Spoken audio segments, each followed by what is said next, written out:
In the beginning, there was nothing. No earth beneath our feet. No sky above our heads. Only an endless void. The yawning emptiness, the Norse called Ginnungagabot. On one side of this void lay Niflheim, the land of eternal frost and swirling mists, a place so cold that even time itself seemed frozen, where rivers of venom and ice flowed sluggishly in the dark. On the opposite side burned Muspelheim, the realm of fire giants, a land aflame with endless infernos. Here, sparks leapt and twisted in the chaos, and at the heart of Muspelheim stood Surtur, the fire giant, his great sword blazing like the sun itself. When ice and fire reached out into Ginnungagap, they met. Frost melted, flame hissed, and from that meeting, life began. Drops of water formed shapes, and out of them emerged Immer, the first of the giants, vast and terrifying, whose body itself was the substance of the cosmos. From his sweat, other giants were born, filling the void with raw, chaotic life. Alongside Ymir came the great cosmic cow, Audhumla, who nourished him with her milk. She licked at the salty ice of Niflheim, and as she did, something new took form, a being far different from the giants. From the melting ice stepped Buri, ancestor of the gods. It is from this lineage that the Aesir came, Odin, Vili, and Ve, the grandsons of Buri. They rose against Ymir and slew him, and from his body the world was shaped. His flesh became the soil, his blood became the seas, his bones the mountains, and his skull the dome of the heavens. Sparks from Muspelheim lit the sky as stars. And so the world was forged in blood, fire, and frost. At the center of all creation stood Yggdrasil, the world tree, tall beyond imagination. Its 3 roots stretched into the 3 deepest realms.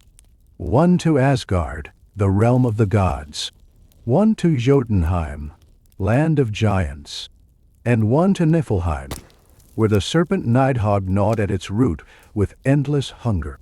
High in its branches perched an eagle, spreading the winds with every beat of its wing.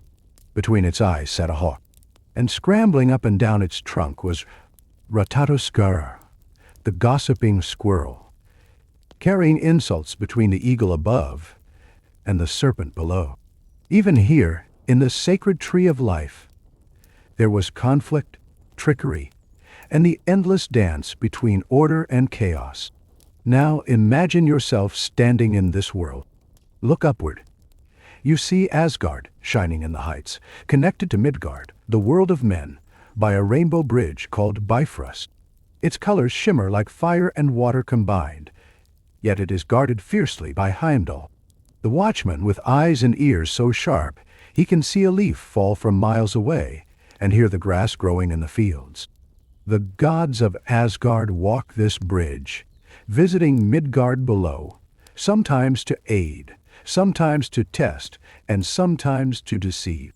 Midgard itself, our world, is surrounded by a vast ocean, and in that ocean coils the greatest serpent of all, Jormungandr, child of Loki, so massive that it encircles the entire world and bites its own tail. The sea rises and falls with the serpent's movements. Storms churn when it shifts. This is the scale of things in Norse myth. Everything is alive, everything is dangerous, and everything has meaning. Beyond Midgard lies Jotunheim, a land of wilderness, towering mountains, and creatures as old as the first ice. The giants who dwell here are not simply evil, as some later stories might make them seem. No, they are necessary, for they embody the raw forces of nature itself. The Aesir gods, for all their might, represent order, law, and civilization. The Jotnar, giants, represent chaos, wildness, and destruction. They are 2 halves of a cosmic equation, destined always to clash, yet unable to exist without one another. But the gods did not only war with giants, they also loved them, married them, and bore children with them. Bloodlines mixed, and boundaries blurred. And this is where Loki steps into the story. Loki was born of a giant, Farbati, and a mother named Laufey, sometimes called Null. From this union came a child who would never truly belong to either side. Loki was not as massive or brutish as the giant, nor was he noble or honorable like the gods. Instead, he was something else: clever, sly, charming, quick-witted, and dangerous. Unlike Odin, who sought wisdom through sacrifice, or Thor, who sought honor through battle, Loki sought amusement, advantage, and power through cunning. He was a shapeshifter, able to become a fly, a mare, a fish, or an old woman, slipping into any role, any skin. He could spin words like a spider spins silk, binding even the strongest minds in his trap. Yet, and here is the strange part, Loki was welcomed into Asgard. He shared mead at Odin's table. He walked the shining halls of Valhalla. He fought beside Thor against giants, and he laughed among the gods. For though he caused trouble, he also solved it. Though he sowed chaos, he also brought gifts. Without Loki's tricks, the gods would not have Mjolnir, Thor's hammer. Odin would not ride Sleipnir, his 8-legged horse, and Freyr would not possess Skidbladnir, the ship that could fold up small enough to fit into a pocket. Loki is the paradox of Norse myth. He is both savior and betrayer, both friend and foe. He is the flame that warms and the flame that burns. But before we reach those tales, before the laughter and the betrayals, before the tragedies and the doom, we must stay a little longer in this world, in this mythology, and understand its texture. Imagine the feast halls of Asgard, long tables piled with roasted meats, golden cups brimming with mead brewed by the goddess Sif, music echoing from harp and horn. Warriors laugh, boasting of battles, while shield maidens sing of heroes. Yet, behind every song is the faint whisper of fate. For the Norns, 3 sisters who dwell at the root of Yggdrasil, spin the threads of destiny. Even gods cannot escape the web the Norns weave. Their fates are written, their deaths assured. This is the heart of Norse mythology, the acceptance that even the mightiest will fall. The gods are not immortal in the Greek sense. They can die. They will die. Their stories are not about eternal triumph, but about courage in the face of inevitable doom. Every victory carries the shadow of defeat. Every feast is held in the knowledge that Ragnarok, the twilight of the gods, draws nearer with each passing moment. And who will play a central role in that final day? But not yet. For now, he sits in the shadows, smiling, his sharp eyes glittering with secrets. The gods raise their cups, thunder rumbles outside, and somewhere far away, a wolf cub stirs in the darkness. A serpent shifts in the deep sea, and a half-dead girl opens her eyes in the underworld. The children of Loki are already waiting for their time. So, as we begin this tale, remember, Loki is not merely a trickster. He is the reflection of chaos itself, woven into the order of the cosmos. He's the laughter at the feast and the dagger in the dark. He is the whisper that nothing lasts forever, not even gods. And with that, we step into his story. Every great myth needs a figure of chaos. In the ordered halls of Asgard, where golden shields line the walls and warriors boast of valor, there must always be someone to whisper, to disrupt, to unsettle. That someone is Loki. But who is he, really? Where does he come from? And why does he stand among the gods at all? To understand Loki, we must begin not in Asgard, but in the wild lands of the giants, Jotunheim, the rugged realm of cliffs and storms. It was here that Loki's father, Farbauti, lived. His very name means cruel striker, a reminder of the violent storms of fire and lightning he embodied. Loki's mother, Lofi, also called Now, was something of a mystery. Unlike many of the towering, terrifying giantesses, Lofi was said to be slight, graceful, and cunning. From the union of these two, storm and subtlety, was born a child who embodied contradiction. Loki was not enormous like his giant kin. He did not shake the ground with his steps, nor hurl boulders across valleys. Instead, he inherited the quickness of flame. Unpredictable, dancing, impossible to grasp. He was sharp of tongue, clever of mind, and his smile could be both charming and cruel. From the start, Loki was destined to be different, not truly belonging to either the giants or the god. And yet, somehow, he crossed into Asgard. We do not know the full story of how it happened. Some say Odin himself saw in Loki a spark worth keeping close. Others say Loki wormed his way into the golden halls by wit and guile, proving himself useful at just the right moment. However it was, he became the blood brother of Odin, sealed with an oath that bound them together. Imagine that. The All-Father himself, who drank from Mimir's well and sacrificed an eye for wisdom, tying his fate to that of a trickster. It was a decision that would echo across eternity. Odin and Loki, in many ways, were mirrors of each other. Odin sought knowledge at any cost, willing to lie, to deceive, to shape-shift, to even betray in the name of wisdom. Loki, too, was a wanderer of forms, a teller of lies, a seeker of advantage. But while Odin's lies were aimed at building power and preparing for Ragnarok, Loki's were often for mischief, amusement, or vengeance.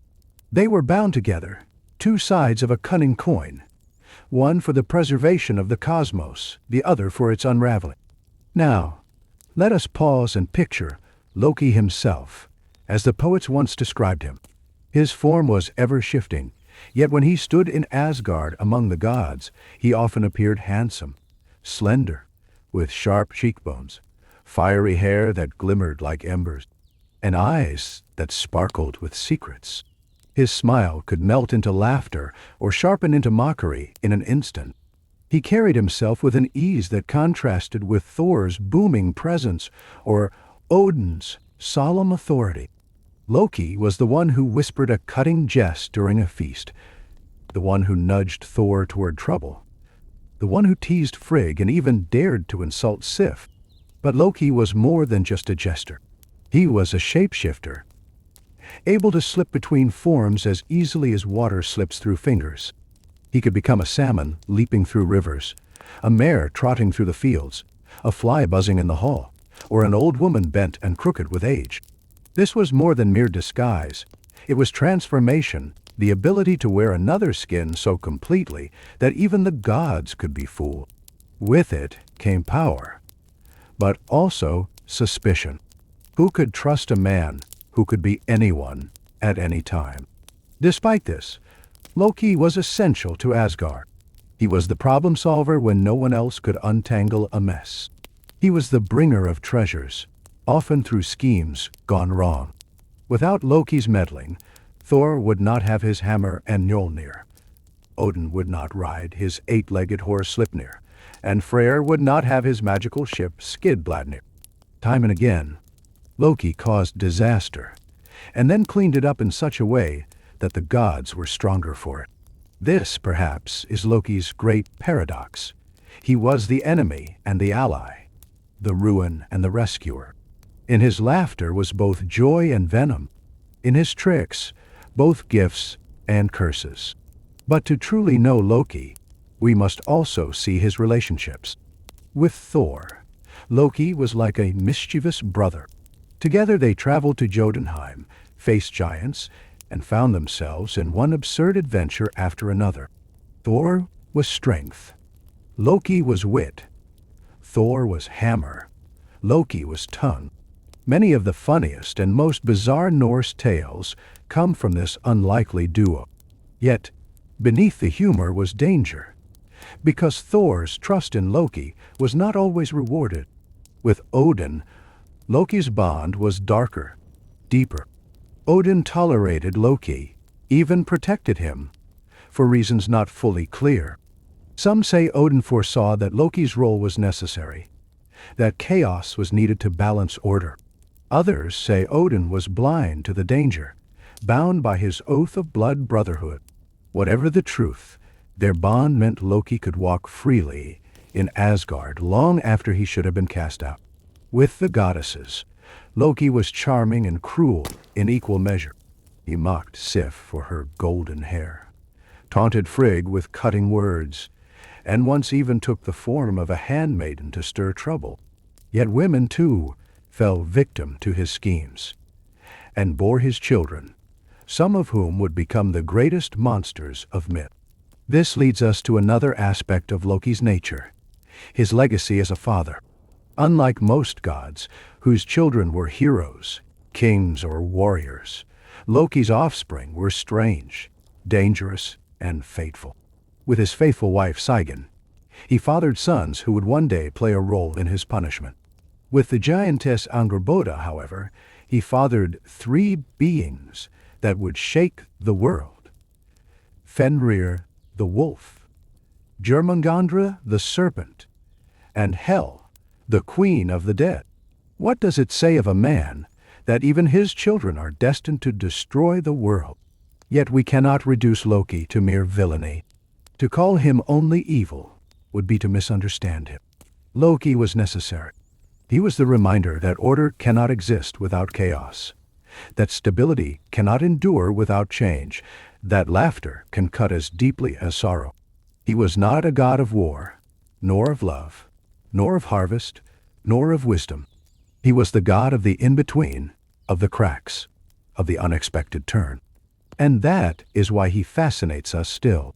Because in Loki, we see not the unreachable glory of Odin, nor the heroic strength of Thor, but something closer to ourselves: cleverness, ambition, envy, restlessness, the desire to stand out and be remembered, even if it means breaking the rules.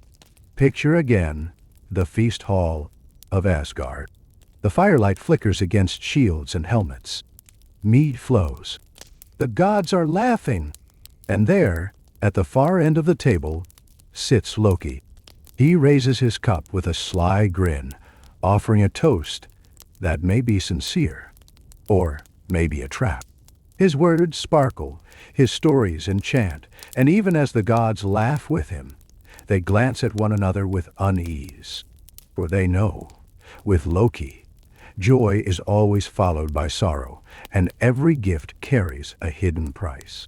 This is Loki, the trickster, the shapeshifter, the oath brother of Odin, the friend and betrayer, the father of monsters, the fire that warms and burns. To know his origins is to know contradiction itself. To know his personality is to step into the dance of order and chaos that defines all of Norse mythology. And yet, this is only the beginning. For Loki's story is not just about who he is, but what he does. The tricks, the schemes, the laughter, and the tragedies. His pranks that lead to treasures. His lies that lead to deaths. His choices that will one day bring about the end of the gods themselves. And so, as the fire crackles and the night deepens, let us follow Loki into his earliest adventures, the tricks and troubles that earned him both favor and suspicion among the gods of Asgard. And so, as the fire crackles and the night deepens, the story of Loki's earliest tricks is one of mischief, laughter, and barely avoided disaster. If you wish to understand Loki, you must begin here. With his pranks upon Thor's household, his schemes among the dwarves, and his sly tongue that could spin chaos into triumph. It began innocently enough, or at least Loki thought so. The trickster god often found himself restless in the halls of Asgard, while others drank mead and sang songs of valor. Loki wandered with a smirk, always searching for trouble. On one such night, as moonlight slid through golden windows, Loki slipped into the chamber of Sif, Thor's proud wife. Sif was known for her hair, a cascade of golden locks that shone like ripened wheat beneath the summer sun. Mortals and gods alike marveled at it, and Thor himself often boasted that none in the 9 realms had a wife so radiant. Naturally, Loki's mischievous mind saw opportunity. He crept to her bedside, knife gleaming faintly in the dim glow. He paused for dramatic effect. After all, a prank must be savored. Then snipped once, twice, thrice. Soon, every shimmering strand lay upon the floor. Loki gathered the hair in his hands, stifling his laughter, as he imagined Thor's face at dawn. "Ah," Loki whispered to himself. "What is beauty, if not temporary? Let us see how Thor enjoys a bald wife." And with that, he vanished into the shadows. Morning came. Sif awoke, stretched, and then screamed. Her hands flew to her head, finding only smooth scalp where once had been her crowning glory. The cry carried through the halls like a trumpet of doom. Thor stormed into the room, lightning practically crackling from his beard. He beheld his wife, weeping and shamed, and his fury reached the heavens. "Who has done this?" he thundered, his voice shaking the rafters. It took little imagination to guess. Only one in Asgard found delight in such cruel jest. When Loki was dragged before him, Thor seized him by the neck, lifting him as though he weighed nothing. "You snake-tongued trickster!" roared the thunder god. "You dare humiliate my wife! I should break you into pieces and scatter them across the realms." Loki, choking and gasping, raised his hands. "Peace, Thunderer. It was but a jest, a passing whim. Hair grows back, does it not? No harm done. But Thor's grip tightened. His eyes blazed with storms. "Very well," Loki wheezed. "I will fix it. I will bring her hair anew, finer than before, golden as the sun itself. Spare me, and I swear it." Reluctantly, Thor released him. But his warning was clear. Fail, and no trick will save you. Thus Loki fled downward, beyond mountains and rivers, into the caverns of Svartalfheim, where the dwarves dwelt. The air there was thick with smoke and sparks. The sound of hammers rang like drums, and the glow of forges lit the underground like a second sun. He found the sons of Ivaldi, renowned smiths, whose skill rivaled the gods themselves. Loki bowed low. Too low, of course, for flattery was his greatest tool. "Mighty masters of craft," Loki purred, "I have need of wonders only you can forge. A head of hair, golden as wheat, living as the field, fit for the proudest of queens. Do this, and Asgard shall sing your praises." The dwarves, eager to prove their might, agreed. And so they crafted not just the golden hair, but also 2 other treasures. Skidbladnir, a ship that could fold small enough to slip into a pocket, yet always find fair winds at sea. Draupnir, a golden ring from which 8 new rings dripped every 9th night, an endless fountain of wealth. Loki clapped his hands in delight. Already, his neck felt safer. But of course, Loki could not resist pushing further.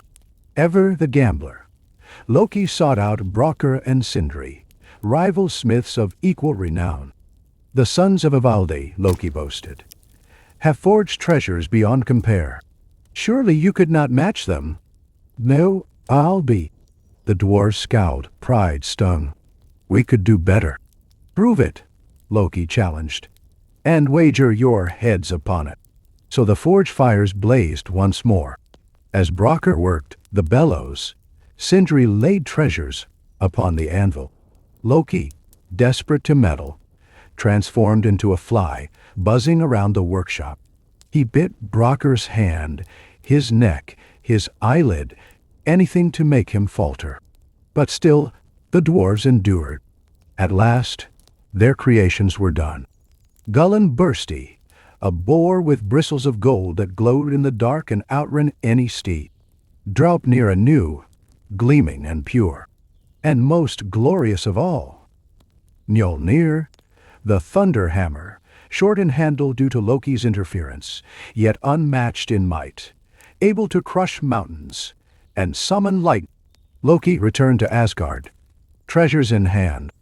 The gods gathered to see them displayed. Sif's new hair shimmered as if woven from sunlight itself, each strand alive and growing. Thor received Mjolnir and laughed, thunder rolling with his joy. Odin admired Draupnir, Freyr claimed Skidbladnir, and even the golden boar found a proud place in Asgard's stables. The gods marveled, declaring the dwarves' work a triumph. As for Loki, he stood with a grin, bowing extravagantly, pretending the chaos had been part of his plan all along. The dwarves demanded his head, for he had lost the wager. But Loki, sly as always, wriggled free. "My head, perhaps," he said, "but not my neck. And surely you cannot take one without the other." Bim! The gods laughed. The dwarves fumed. And Loki once again escaped punishment through trickery. From that day on, the gods learned that Loki's pranks were never simple. His mischief could bring ruin, yes, but also wonders. Thor's hammer, Odin's ring, Freyr's ship, all these treasures owed their existence to one night's prank upon Sif. And so Loki's legend grew. The god who made trouble, but whose chaos often gave birth to greatness. Thor, however, never let him forget. "Touch Sif's hair again," he warned, "and no treasure will save you." Loki only smiled, eyes twinkling with mischief. Ah, Thor! What is life without a little fun? And with that, he wandered off, already plotting his next trick. Among the monstrous children of Loki and the giantess Angrboda, none inspired greater dread than Fenrir, the great wolf. His birth was unsettling from the start. While most of Loki's trickery could be brushed aside as mischievous, the arrival of this wolf child shook the gods to their core. Even as a pup, Fenrir grew at an unnatural rate, his body swelling with raw strength, his jaws capable of snapping bones and trees as easily as twigs. The Aesir looked upon him and saw not a simple beast, but the shadow of doom itself. At first, Odin and the other gods attempted a strange experiment. They brought Fenrir to Asgard and allowed him to be raised among them. This decision was not made lightly. The prophecies had already whispered of Loki's children, of their role in the destruction that was to come. Yet the gods believed that by keeping Fenrir close, under their watchful eyes, they might control or at least contain his nature. And so Fenrir grew up among the Aesir. He was not ignored. Indeed, only one god, Tyr, dared to approach him regularly. Tyr fed him, played with him, and earned the wolf's trust, while the other gods recoiled from Fenrir's sharp teeth and burning eyes. Tyr alone placed his hand in the beast's jaws, laughing, showing no fear. But even with this fragile bond, Fenrir grew more and more terrifying each year. His body expanded to monstrous proportions, and his appetite became insatiable. It was not long before Odin's dreams were filled with images of Fenrir breaking free, devouring the sun, and tearing apart the very order of the cosmos. The Norns, the mysterious weavers of fate, spoke in riddles but confirmed the gods' fears. This wolf was destined to swallow Odin himself at Ragnarök. The gods could not kill Fenrir, not yet. To slay a creature raised among them, a son of Loki, was to invite chaos and shame. But to let him grow unchecked was to risk everything. And so they devised a plan. The first chain was forged of common iron, thick and heavy, a burden that could hold an entire army. The gods presented it to Fenrir as a game. They laughed, saying, "Surely the strongest wolf in the 9 worlds would have no trouble breaking such a chain." Fenrir, proud and eager to prove his might, allowed himself to be bound. With a single flex of his muscles, he shattered the iron links. The gods fell silent as the fragments clattered across the ground. Fenrir's eyes gleamed. He had enjoyed the test. The gods tried again. A second chain was forged, twice as strong as the first, with enchanted steel and spells woven into its links. Again, they challenged Fenrir. Again, the wolf agreed, sinking into the challenge with joy. Again, with a violent twist, he broke free, roaring triumphantly as the chain fell away like paper. It was then that the gods turned to the dwarves, the master smiths of creation. Deep beneath the earth, in their forges of fire and shadow, the dwarves crafted something unlike any chain ever made. This was Gleipnir, and though it looked thin and soft as a ribbon, it was woven from impossibilities. The sound of a cat's footfall, the beard of a woman, the roots of a mountain, the sinews of a bear, the breath of a fish, the spittle of a bird. These things did not exist, and yet they did, for the dwarves, in their craft, had captured the essence of what could never be. From these paradoxes, they forged Gleipnir, smooth, supple, and utterly unbreakable. When the gods brought it forth, Fenrir grew suspicious. This was no iron chain, no glittering steel. This was a ribbon, a silken band that seemed laughably fragile. Fenrir narrowed his eyes. "Why," he growled, "would you ask me to test myself against something so thin, unless you mean to trick me?" The gods chuckled nervously, assuring him it was only a game. But Fenrir was not fooled. His instincts screamed that this was no ordinary bond. "If I am to allow this," he declared, "then one of you must place your hand in my mouth as a pledge of good faith. Should I find myself trapped, I will have assurance that betrayal carries a price." Silence fell among the gods. None dared to step forward. None save Tyr. Without a word, Tyr extended his arm and placed his hand between Fenrir's teeth. He alone had earned the wolf's trust, and he alone was willing to pay the price of that trust. And so Fenrir allowed them to bind him with Gleipnir. The ribbon tightened, smooth and silent, until the wolf could not move. He strained, he pulled, he thrashed with all his might. But the more he struggled, the tighter it became. Gleipnir held. In rage, Fenrir snapped his jaws shut and bit off Tyr's hand at the wrist. The god screamed, but did not falter. The bargain had been fulfilled. From that day on, Tyr bore the wound of sacrifice, a mark of loyalty and betrayal intertwined. The gods drove a sword into Fenrir's mouth to keep him from snapping at them. His jaws were pried open, and his howls echoed across the worlds. They anchored the chain deep into the earth, binding him to a rock on an island in a remote lake. There he would remain, writhing and waiting, until the day of Ragnarok. Fenrir is not merely a wolf in the Norse imagination. He is the embodiment of chaos unbound, of the natural forces that no wall or law can restrain forever. His very name is linked to concepts of marshlands and fen country, wild places where civilization falters. Untamable nature. Fenrir represents the wilderness, the primal strength of beasts that cannot be domesticated. He is the nightmare of farmers and kings alike, the reminder that human order is always fragile, always under threat from what lies beyond. Inevitable fate. No matter how cleverly the gods schemed, Fenrir's destiny remained. Prophecy said he would break free at Ragnarok, and prophecy in Norse myth is never avoided, only delayed. In binding him, the gods ensured his rage would grow. They did not prevent doom, they guaranteed it. betrayal and trust. The story of Fenrir also reflects the paradox of trust. Only Tyr showed him kindness, yet Tyr was forced to betray him. And in return, Fenrir betrayed that trust by taking Tyr's hand.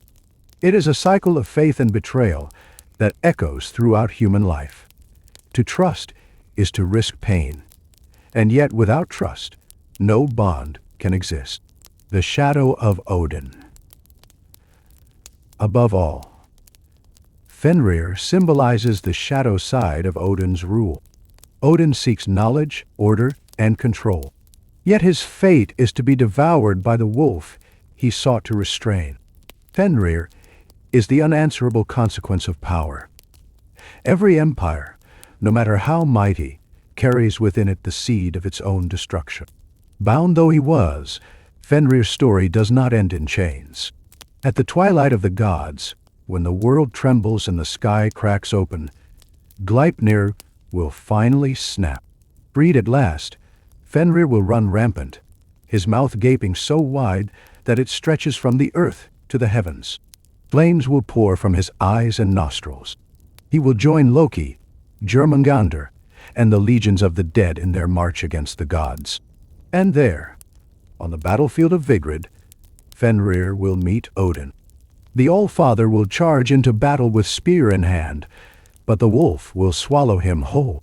Only then will vengeance come.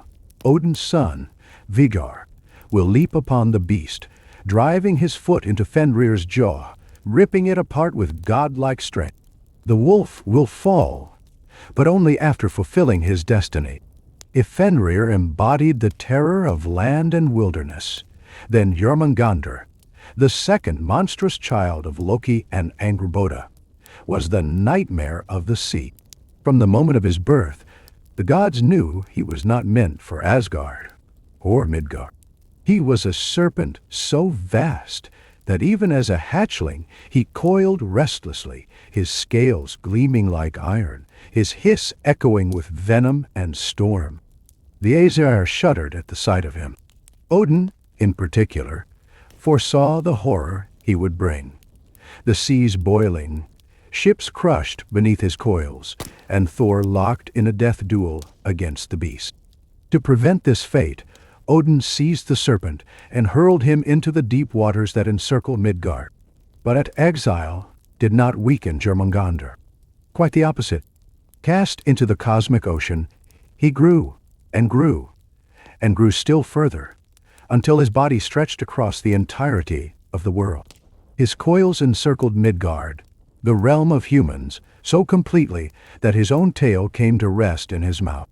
Thus was he named Jormungandr, the great girdle of the earth. He became not just a serpent, but the very boundary of human existence, a living horizon of scale and fang. In Norse imagination, the sea was always a place of dread. To sail upon it was to risk storms, drowning, and the unknowable depths where monsters lurked. Jormungandr personifies this dread perfectly. He is the abyss made flesh, the endless ocean that no ship can master. Yet he is also strangely cyclical, almost cosmic in his design. By biting his own tail, he forms a perfect circle, an Ouroboros, the ancient symbol of eternity, destruction, and rebirth. Unlike Fenrir, who strains against his bonds, Jormungandr's very existence is a paradox of restraint and potential violence. He holds the world together by encircling it, yet when he finally lets go, the world will end. Among all the gods, none was more closely tied to Jormungandr than Thor. The thunder god and the serpent were destined enemies, their fates bound as tightly as the serpent's coils. One of the most famous encounters came when Thor disguised himself as a young man and went fishing with the giant Hymir. The two rowed far out into the deep sea, beyond where any fisherman would dare to go. Hymir hoped only to catch whales, but Thor had other prey in mind. Baiting his line with the head of an ox, Thor cast it into the abyss.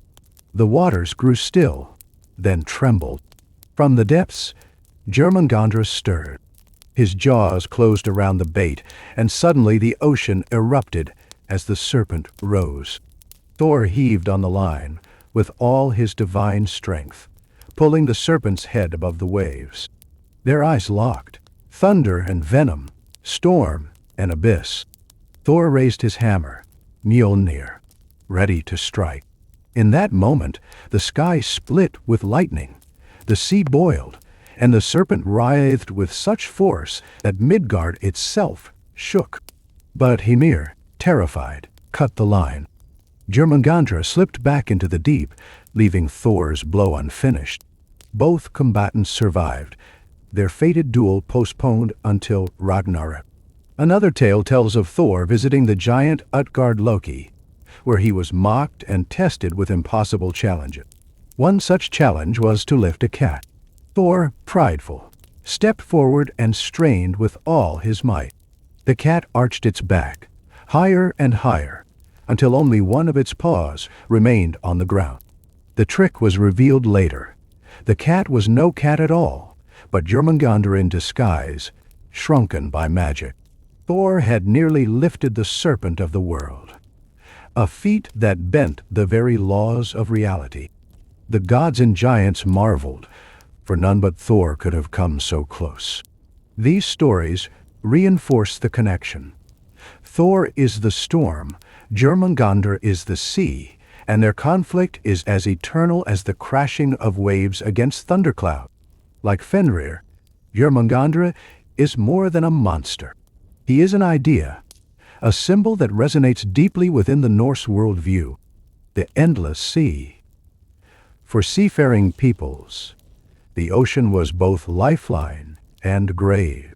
Jörmungandr embodies its dual nature, beautiful in its vastness, yet deadly, unpredictable, and beyond control.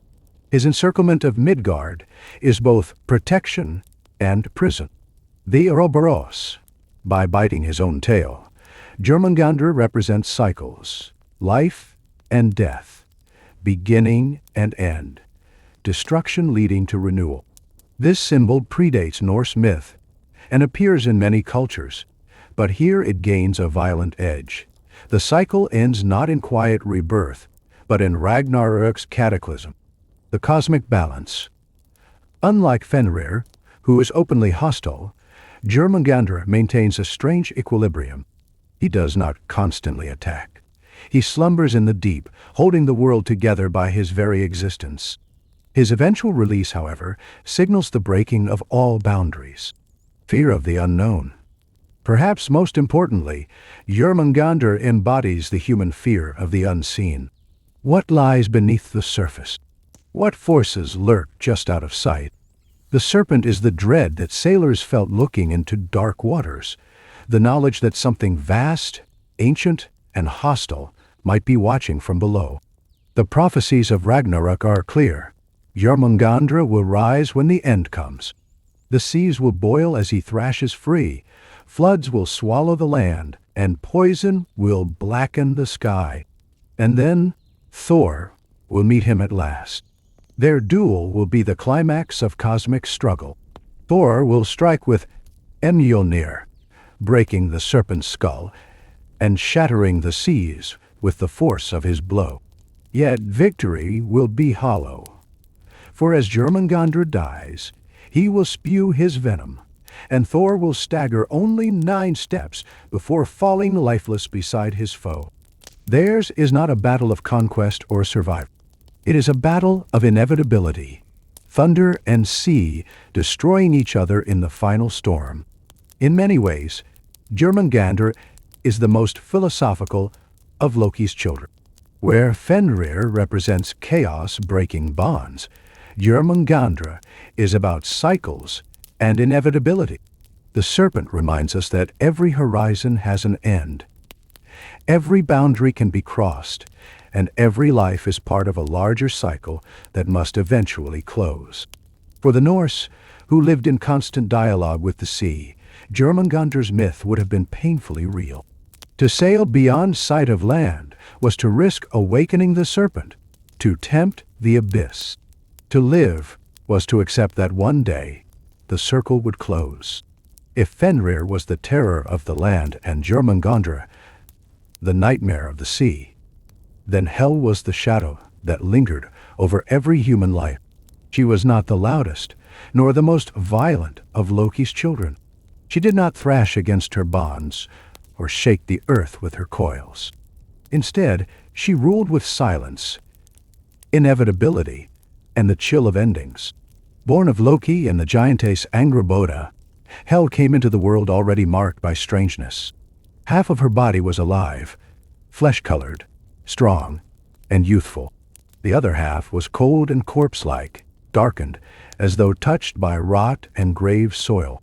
Her face carried this same duality, half beautiful, half terrifying. She was the embodiment of life and death bound together, a walking paradox of existence. The gods, horrified by her form, quickly judged that she could not remain in Asgard. Odin, who saw further than the others, decreed her fate.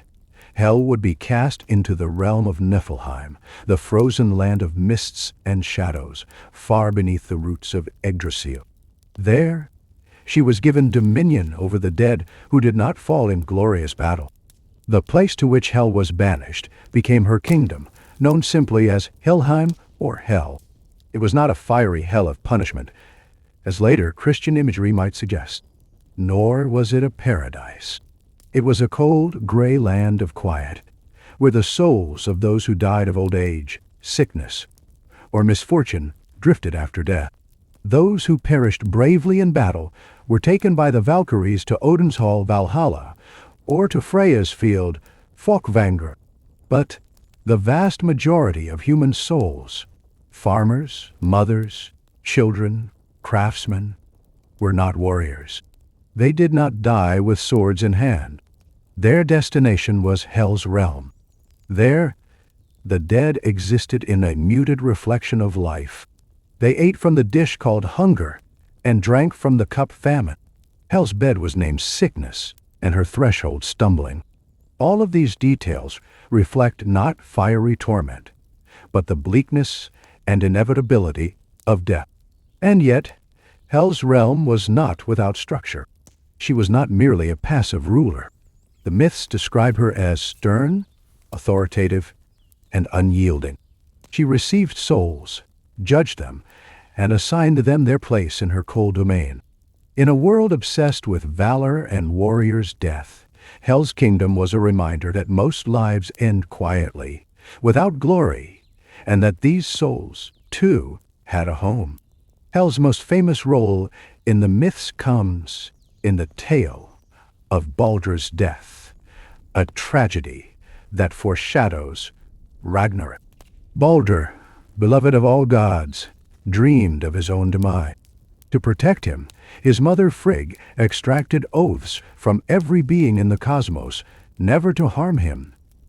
Every stone, plant, and animal swore, save for the mistletoe, which seemed too harmless to worry about. Loki, of course, exploited this omission. He crafted a dart of mistletoe and guided the blind god Herder's hand to throw it. The dart struck true, and Baldr fell dead. The gods were stricken with grief. They begged Hel to release Baldr, to allow him to return from her realm. Hel agreed, but set a condition. Every creature in the world must weep for Baldr. If all things shed tears, he would be restored to life. And so messengers traveled the 9 worlds, and everything, trees, stones, beasts, mourned. All except one. A giantess, suspected to be Loki in disguise, refused to weep. Because of that single denial, Baldr remained in Hel's cold embrace, awaiting the end of days. This story shows Hel's power. Even the gods could not overturn her judgment once it was made. Her word was final. Life could be postponed, battles could be won, chains could hold, but once a soul was in Hel's hands, escape was nearly impossible. Hel is a far more complex figure than her monstrous siblings. Fenrir and Jormungandr represent forces of nature unleashed, wild, violent, destructive. Hell represents something quieter, subtler, yet just as unstoppable. The inevitability of death. Duality of life and death. Hell's body, half living and half dead, mirrors the human condition. We are alive, yet death is always within us, always approaching. She reminds us that vitality and decay are two sides of the same coin, the ordinary death. In a culture that glorified warriors, hell symbolized the majority, those who did not die on the battlefield. Her realm acknowledges that most deaths are mundane, illness, age, misfortune. Her presence gave meaning to those overlooked lives. Justice and finality. Hell is not portrayed as cruel for cruelty's sake. Her justice is cold, impartial, and absolute. She does not torment like later devils. She simply enforces the final boundary. Her denial of Baldur's release shows that once death comes, it cannot be undone. The shadow of Odin's rule. Just as Fenrir is fated to kill Odin and Jormungandr to slay Thor, Hell's power undermines the gods in another way. She reminds them they are not eternal. Even divine beings can die and fall into her realm. No glory, no magic, not even the love of the entire cosmos could pull Baldur back. At the end of days, when Ragnarok begins, Hell will not remain silent. From her realm, she will send forth an army of the dead, led by her father Loki. These legions, clad in decay and silence, will march upon the battlefield of Vigrid. They are not mighty heroes, but the countless forgotten dead, the weight of mortality itself, risen against the living. While Fenrir devours Odin and Jormungandr clashes with Thor, Hell's forces will swarm the battlefield, overwhelming the gods and their allies. In this way, she represents not just individual death, but collective mortality. Civilization itself cannot withstand the sheer number of the dead when they rise. Hell may be the most unsettling of Loki's children, precisely because she is the most familiar. Wolves of impossible size and serpents that girdle the world belong to myth. But death is with us always. For the Norse, whose lives were often short and harsh, Hell's presence was not a distant myth, but a daily truth. She was not worshipped. No temples were raised in her name, but she was feared and respected. She was the reminder that courage, wealth, or divine favor could not shield anyone from the grave. Her half-beautiful, half-rotten form reflects the dual truth of death. It is terrifying, yet also natural. It strips away pride and pretense, but it also grants rest. In this way, Hell is not merely a monster. She is the quiet queen of an unavoidable kingdom, the keeper of the most honest law of all, that all who live must one day die. Looking beyond Norse myth, Hell resonates with other death deities across cultures. She recalls Persephone of Greek lore, who also straddles life and death. Hades, ruler of the Greek underworld, and even later Christian visions of hell, though her realm is far less about punishment than inevitability. The image of a half-living, half-dead ruler echoes a universal idea, that death is not the opposite of life, but its companion. It is the shadow cast by existence, inseparable and undeniable. Hell completes the triad of Loki's monstrous offspring. Fenrir represents the untamable beast, Jormungandr, the cosmic cycle of sea and storm, and Hell, the quiet dominion of mortality. Together, they embody the Norse sense of doom, inevitability, and balance. In the end, Hell does not roar or coil. She simply waits, and in her patience lies her greatest power. Among all the figures in Norse mythology, none embodies paradox, chaos, and inevitability more completely than Loki. Trickster, shapeshifter, ally and enemy of the gods, Loki is the parent of many strange beings. Yet, with the giantess Androbota, he fathered 3 children whose presence shaped the very destiny of gods and men. Fenrir, the wolf; Jörmungandr, the world serpent; and Hel, queen of the dead. Each of these beings was monstrous in form, terrifying in nature, and bound by fate to play a decisive role in the end of the cosmos. The Aesir, horrified by their existence, sought to contain them, binding Fenrir, casting Jörmungandr into the sea, and banishing Hel to the underworld. But their attempts at control only delayed the inevitable.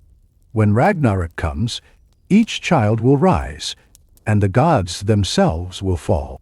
Together, these three figures represent more than mythic monsters. They are symbols, archetypes of forces that humanity cannot escape. By examining each in turn, and then as a triad, we see how the Norse imagined the boundaries of existence and the inevitability of doom. Fenrir, the great wolf, represents chaos that grows too strong to be restrained. At first, he was raised among the gods, even fed by the hand of Tyr. Yet the more he grew, the more fear gripped the Aesir. His strength seemed limitless, his hunger insatiable. To protect themselves, the gods attempted to bind him. Twice, Fenrir broke their chains as if they were twigs. Finally, they commissioned the dwarves to craft Gleipnir, a magical fetter made from paradoxical substances: cat's footsteps, fish's breath, the beard of women, and other impossible things. Only such a chain could hold the wolf. But even as they tricked Fenrir into accepting his bonds, the gods lost something of themselves. Tyr, the god of law and oaths, placed his hand in the wolf's mouth as a pledge of good faith. When the trap was sprung, Fenrir bit it off. The gods secured their safety, but at the cost of trust and honor. Symbolically, Fenrir embodies the wild, destructive power of nature and violence. He is the beast within, the force that civilization seeks to restrain. Yet his binding also represents the compromises of power. The gods could not control him without deception, and that deception carried its own wound. At Ragnarok, Fenrir breaks free, swells to monstrous size, and devours Odin himself. Order and wisdom, embodied in the All-Father, are consumed by raw, untamable chaos. Where Fenrir is the beast of land, Jörmungandr is the terror of the sea. Cast into the ocean at birth, he grew until his coils encircled the entire world, tail in mouth. Thus he became the world serpent, the boundary of Midgard, the living horizon. The serpent represents many layers of meaning. As an Ouroboros, he embodies cycles: life and death, destruction and renewal. His circular form suggests that existence is self-contained, that endings are also beginnings. Yet his presence is also ominous, for when he releases his tail, the world will unravel. His enemy is Thor, the thunder god. Their encounters, when Thor nearly hooks him while fishing, or when he nearly lifts him, disguised as a cat, reflect the eternal tension between storm and sea. Their fated duel at Ragnarok will end in mutual destruction.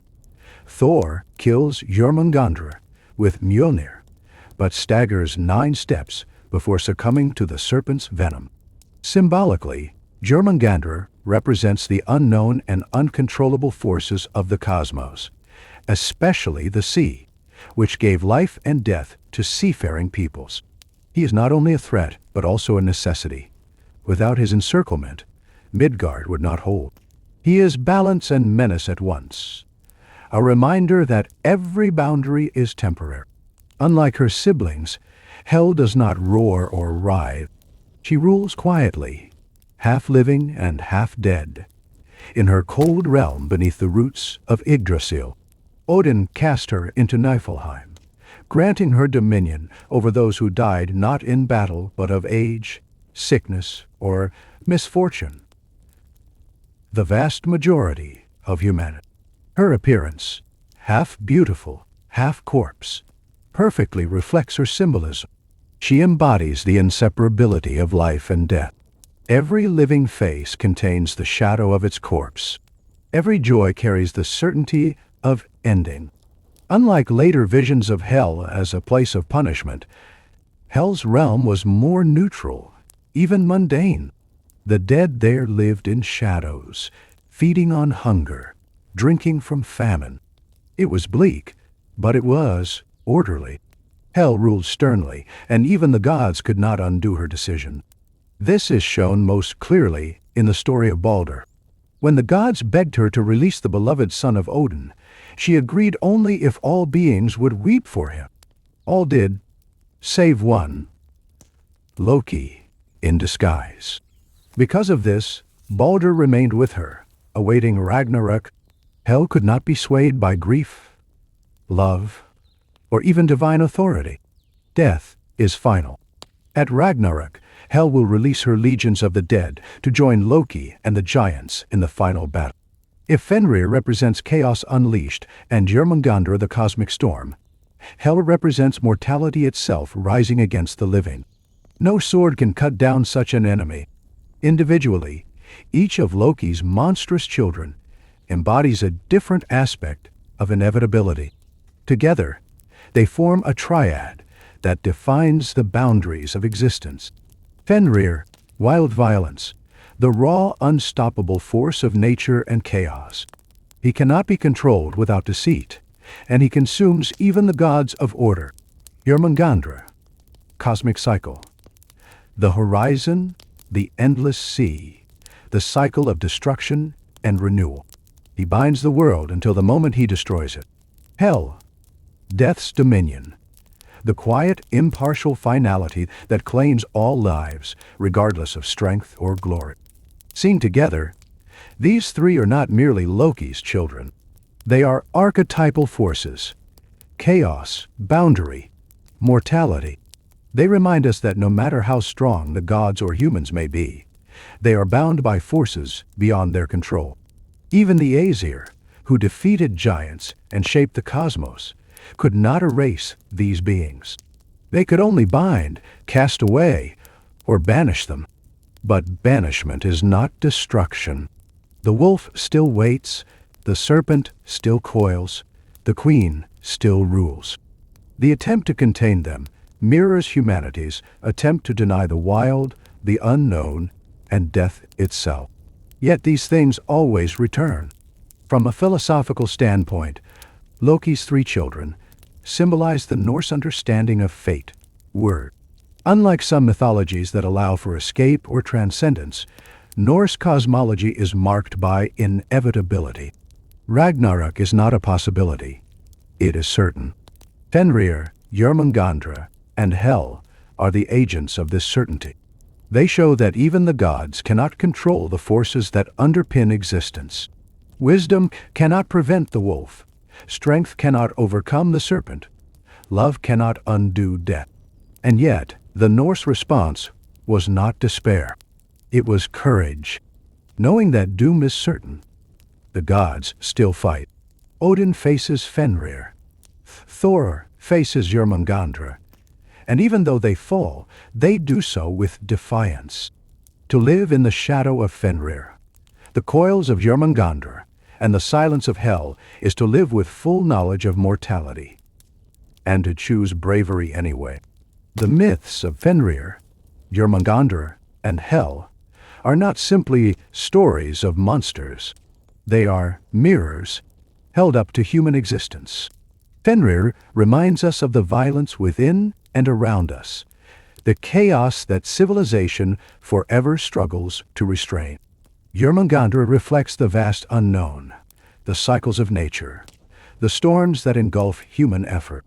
Hel teaches us that all things end, that even gods must bow to death. Together, they make visible the deepest truths of the Norse worldview, that life is precarious, that doom is certain, and that courage is found not in escape but in defiance. The gods' attempts to contain these beings failed not because they were careless, but because some forces are uncontainable. And so the myths remind us that our task is not to conquer death, chaos, or the sea, but to face them with open eyes. In this way, Loki's monstrous children are not only destroyers, they are also teachers. They force us to see the world as it truly is, wild, cyclical, mortal, and to ask, how will we live, knowing that Fenrir waits, Jörmungandr coil, and hell watches? They are also teachers. They force us to see the world as it truly is, wild, cyclical, mortal, and to ask, how will we live, knowing that Fenrir waits, Jörmungandr coils? In the earliest days, after the gods of Asgard had carved out their realm from the chaos of Ginnungagap, they lived in constant fear of the giants. The Aesir had fought many wars against the Jotnar, the primordial forces of frost and stone, and though the gods had won their place in the 9 realms, their enemies were far from defeated. The walls of Asgard were weak, mere defenses of wood and stone hastily thrown together after battle. Any determined army of giants could breach them, and every god knew that one day such a siege would come. Thus, the Aesir gathered in council. Odin, the Allfather, sat in the high seat Lidskjalf, and around him stood Thor with his hammer, Freya with her golden necklace, and Heimdall, the ever-watchful guardian. The question lay before them: how to protect Asgard for eternity. It was then that a stranger appeared. A builder, tall and broad-shouldered, a mortal or giant, no one knew for sure. He came to the council and offered a bargain. "I will raise for you a wall," he said, "a fortress so mighty that no Jotun, no troll, no army of Muspelheim's fire giants will ever breach it. But I ask for a price, the hand of the goddess Freya in marriage, and the sun and the moon besides." Nemerdiat. At once, the gods were enraged. Thor reached for his hammer, for the very suggestion of giving away Freya, the most desired of all goddesses, was enough to split mountains. But Odin, always cautious, raised his hand. For though the demand was outrageous, the promise of such a wall was tempting. Here, Loki, the sly trickster, entered the tale. With his quick tongue and glimmering eyes, he whispered, "Perhaps we should test the builder. Let him labor, but give him an impossible condition. If he succeeds, we may bargain further. But if he fails, we lose nothing." The gods debated, and finally they agreed. They told the builder, "You may have your wall, but only if you finish it within one single winter. And you must do so without the help of any man." The builder accepted, but asked one small concession. "Let me use my stallion, Swavilfari, to haul the stone. He is no man, but he has the strength of 10. Once more, the gods muttered angrily, but Loki, grinning, persuaded them again. "What harm can a horse do? Surely even with his beast. The task is too great." Odin consented, so the bargain was struck. Winter fell across Asgard, snow thick upon the golden hall. Day after day, the builder worked tirelessly, and by his side Swadilfari pulled stones of such size that even Thor himself might struggle to lift them. The horse was tireless, intelligent, and loyal. With his strength, the wall rose higher and higher. Each stone fitted perfectly, as though shaped by fate itself. The gods watched uneasily. What they had thought impossible now seemed certain. By the turning of the moon, half the wall was already complete. By the deep of winter, only the final gate remained. Whispers grew in the council. Freya raged at the thought of being promised to a stranger, let alone a giant. Thor vowed that if Odin dared to give her away, he would shatter the wall himself with Mjolnir. Odin said little, but his one eye glimmered with worry. And then they turned to Loki. "This is your doing," they accused him. "It was you who urged us to this bargain. Now find us a way out of it, or you shall pay the price in Freya's place." Then Loki, cornered, laughed nervously. He had no wish to be married off to a giant or torn apart by Thor's hammer. So, as always, his mind turned to trickery. He thought of the one weakness in the builder's strength, the stallion, Svaviofari. On the final night of winter, when the builder had but one gate left to raise, Svaviofari hauled stones through the forest under the pale light of the moon. The builder urged him on, and it seemed nothing could delay their work. But Loki had changed his form. Using the shape-shifting magic that flowed in his blood, he transformed into a mare, a beautiful, sleek, and radiant mare, her coat shining silver like moonlight. She stepped softly into the clearing where Svaviofari labored and whinnied sweetly. The stallion stopped, his eyes fixed on the mare. He pulled against the reins, stamping his hoof. The builder shouted, struggling to restrain him. But Svaviofari broke free, galloping after the alluring figure. The mare, Loki, ran swiftly into the dark woods, always just out of reach, her tail flicking, her eyes glancing back with teasing promise. Through thickets and streams they ran. The stallion pursued, neighing with desire, while the builder cursed and raged behind them. The entire night passed in the chase. Without his horse, the builder could carry no stones. The wall stood unfinished as dawn broke. When the sun rose and the builder saw that he could not finish the wall, his disguise broke. He roared with fury, casting aside his human semblance. He was no mortal at all, but a giant of Jotunheim, tricking the gods to gain Freya and the celestial lights. At once, the gods called upon Thor. The Thunderer wasted no words. He raised Mjolnir, and with one strike crushed the giant's skull, sending him tumbling to the ground. Thus ended the builder's bargain. The wall of Asgard, though unfinished, stood tall and mighty, stronger than any fortress before. And the gods breathed easier, for they had gained much and lost nothing, or so they thought. Weeks passed, the snows melted, and spring returned. But Loki, absent from the feasts of the gods, returned at last, wearied, pale, and strangely silent. For he had not only tricked the stallion Svaviofari, he had also borne the price of his own ruse. From that strange union, Loki the trickster had conceived. In time, he gave birth, not as a father, but as a mother, to a foal unlike any other. Sleipnir was his name, a horse gray as storm clouds, with 8 mighty legs that carried him swifter than any creature in the 9 realms. When Odin saw the foal, he marveled. "This is no curse but a gift," he declared.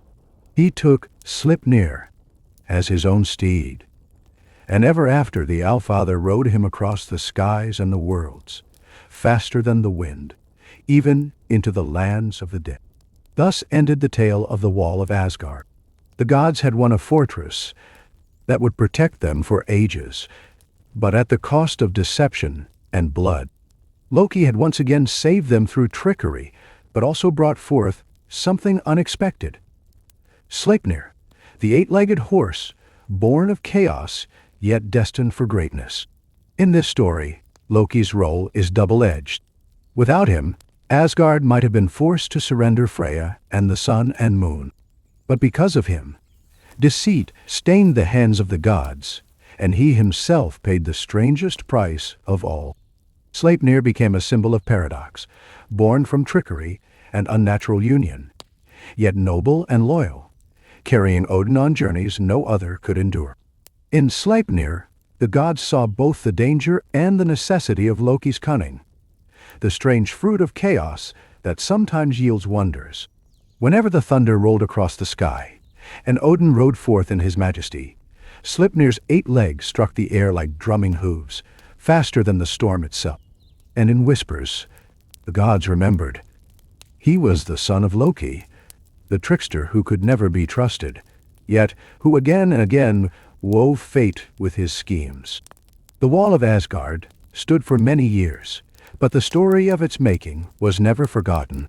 It was a tale of bargains and betrayals, of laughter and death, of chaos giving birth to order, and above all, It was a tale of Loki, whose cunning shaped the destiny of gods and men alike. The death of Balder, Loki's cruelest trick. In Asgard, there was no god more beloved than Balder, son of Odin and Frigg. He was the shining one, radiant as the sun, his beauty unmatched, his heart pure and kind. Wherever Balder went, joy followed him. The flowers seemed to bloom brighter, the air sweeter when he smiled. To the Aesir, he was not just a brother and a son, but the very embodiment of hope. Yet even the fairest light casts a shadow. Balder's dreams. It began with dreams. Balder, though ever radiant, was haunted by visions of his death. Each night he saw darkness swallowing him, blood upon his chest, the laughter of shadows echoing in his ears. When dawn came, he told Frigg, his mother, of these dreams. Frigg trembled, for she was wise and foresaw that dreams in Asgard were never idle. She told Odin, and the Allfather too grew grave. For if Balder, the brightest of them all, were fated to die, then perhaps the doom of the gods themselves, the twilight called Ragnarök, was drawing near. But Frigg would not allow fate to claim her son so easily. She mounted her chariot and rode across the 9 realms. To every being, she extracted an oath, never to harm Balder. She asked fire not to burn him, water not to drown him, stone not to strike him, iron not to pierce him, beasts not to bite him, plants not to poison him. All swore to her, and so Balder became invulnerable, the sport of the gods. When the gods learned that no harm could befall Balder, they made a game of it. In the great hall of Asgard, they threw spears at him, struck him with axes, flung stones with all their strength, and every weapon bounced off harmlessly. Balder only laughed, for nothing could touch him. The Aesir roared with merriment. To them, it was a wondrous jest, a spectacle to relieve their fears. Even Odin smiled, though deep in his one eye, the worry still flickered. But there was one who did not laugh. Loki stood apart, watching. His lips curved in a thin smile, but his heart burned with envy. For Balder was loved by all, praised by all, while Loki, despite his wit and cunning, was never fully trusted. He had saved the gods many times with tricks, but always his schemes left a shadow. Balder was the golden one. Loki was the mischief maker. The contrast stung like salt on a wound. So Loki's mind turned, as it always did, to mischief, this time darker than ever before. The plant forgotten. Loki disguised himself as an old woman, bent and weary, and came to Frigg's hall. He found her weaving, smiling in relief that her son was safe from all harm. The crone spoke softly. "So your son cannot be hurt by anything at all?" Frigg answered proudly, "Yes, all things in the 9 realms have sworn never to harm Balder. He is safe now." "See." The old woman cocked her head. "All things? Surely not. Even the tiniest weed." Frigg laughed. "Ah, you are right. There is one plant I thought too harmless to ask. Mistletoe, that little sprig that grows in the north. What harm could it ever bring? It seemed too young, too small, to trouble with an oath. Die now." At that moment, Loki's eyes gleamed beneath the veil of his disguise. He bowed, thanked Frigg for her kindness, and shuffled away. But in his heart, a plan had already bloomed, one that would shatter the joy of Asgard forever. The blind brother.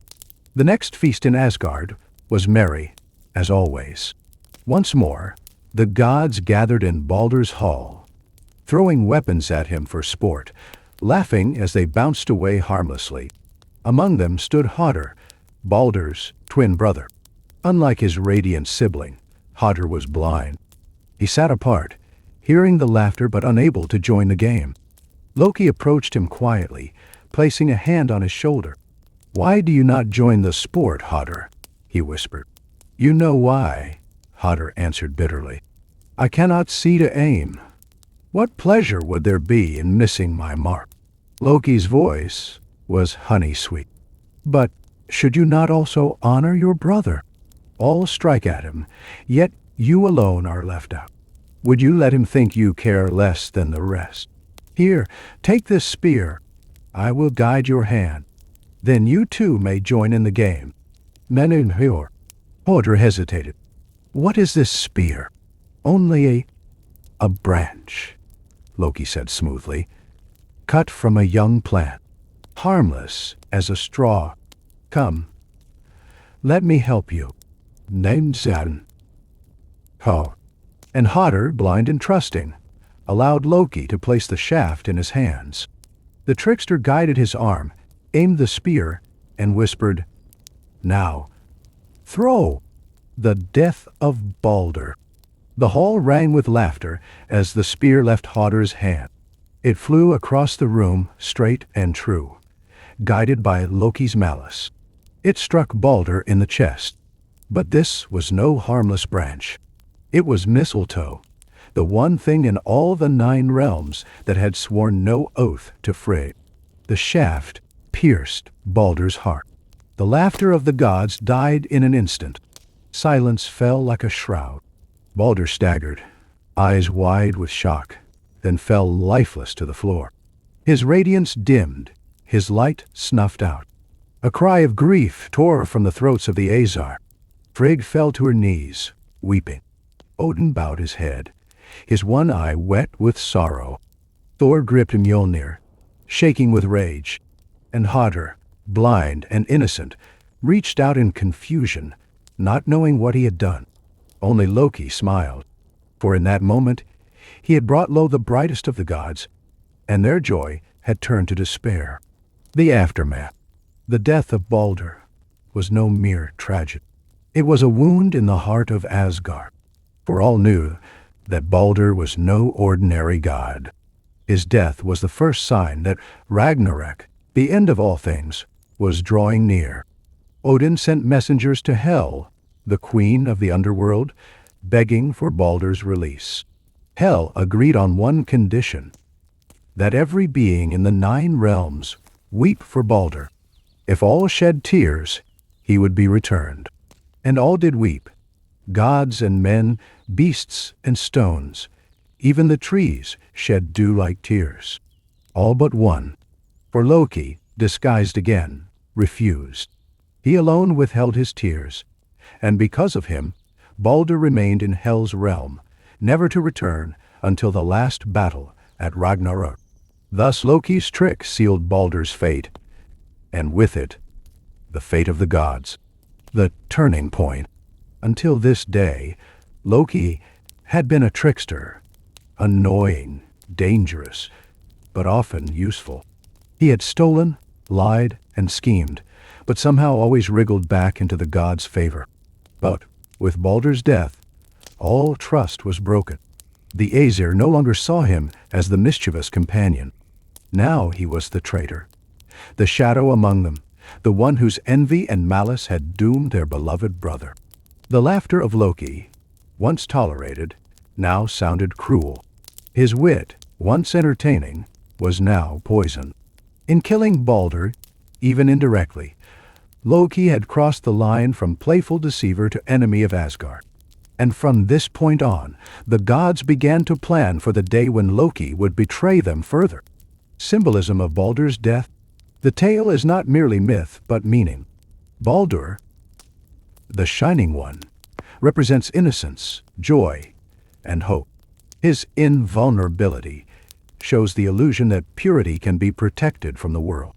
But the mistletoe, small, forgotten, harmless, reminds us that fate always finds a path. No defense is perfect. Loki embodies envy and resentment, the darkness that lurks even in the halls of light. By guiding Hodder's hand, he proves that tragedy often comes not from strength, but from weakness exploited. Hodder's blindness is symbolic. He could not see what he did, just as mankind often strikes harm without knowing. And when Loki refused to weep, he became the embodiment of cruelty, mocking grief, denying redemption. His refusal condemned Balder, and with him, the gods themselves. Thus the story of Balder's death is told. The sorrow of the gods, the seed of Ragnarok. Whenever mistletoe is seen in the forests, it is remembered not as a harmless plant, but as the weapon of fate. And whenever laughter turns to cruelty, men recall Loki's smile in the hall of Asgard. Balder's light was gone, and with it, the golden age of the god. From that day forward, Asgard was not the same. Shadows grew longer, trust weaker, and the doom of the Aesir drew closer with each passing hour. And all because Loki, the trickster, could not bear the brightness of another's glory. The punishment of Loki. There had always been laughter when Loki was near. Sometimes it was laughter at his tricks, sometimes at his lies, sometimes even at his clever rescues. But after Balder's death, there was no laughter left for him in Asgard. Only silence, only grief, only wrath, only. The gods, once his companions, now called him traitor. They whispered of vengeance, of chains, of an end to the mischief that had gone too far. And Loki, cunning as ever, knew their eyes were upon him. Loki's flight. When the Aesir gathered to discuss his fate, Loki fled. He fled from the shining halls of Asgard to the mountains of the earth, to lonely peaks where no man lived. There, in fear and in malice, he built himself a house with 4 doors, each facing a different direction, so he could watch for enemies from every side. By day he wandered the streams, catching fish to eat, shifting into the form of a salmon so none could follow him. By night he sat by the fire, weaving nets with his clever hands, the very first fishing net in all the 9 realms. He thought himself safe. But Odin's eye misses little. The Allfather sent the gods to hunt Loki down. They came in force, led by Thor the Thunderer, their hearts burning with justice. When Loki saw them approaching, he burned the net and leapt into the river as a salmon, sleek and swift. Yet the gods saw the ashes of the net, and Kvasir the wise guessed Loki's trick. Quickly, they wove another net like the one Loki had made, and they dragged it through the river.